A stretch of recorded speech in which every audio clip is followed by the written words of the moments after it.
Jack? You remember before we invaded Iraq, the Bush administration said that the war wouldn't cost very much. Initially, I think they were suggesting somewhere around $60 billion tops.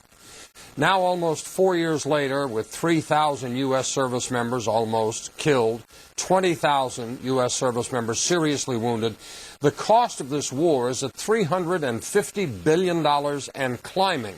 Well, guess what?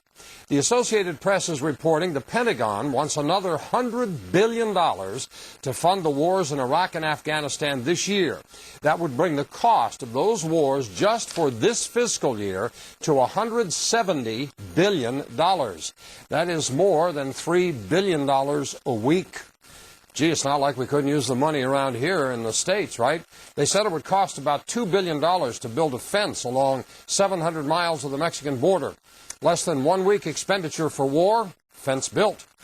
If approved, the total cost of the war in Iraq will be close to $500 billion so far. And there are a lot of people who'd love to know exactly what it is we have bought with all that money, besides grief and bloodshed as far as the eye can see.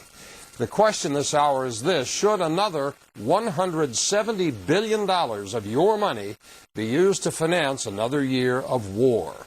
Email your thoughts to CaffertyFile@CNN.com or go to CNN.com/CaffertyFile. Wolf. Did you notice that the additional request was for $99.7 billion, not $100 billion, $99.7. It's sort of like when you go to Sears and they're advertising something for $99 as opposed to $100. It makes you feel, well, I'm not spending $100, maybe it's less. Yeah, but I guess when you're up there and that far up into the stratosphere, the differences are very slight, I think. I think you're probably right. I know you're right, Jack. Thanks very much.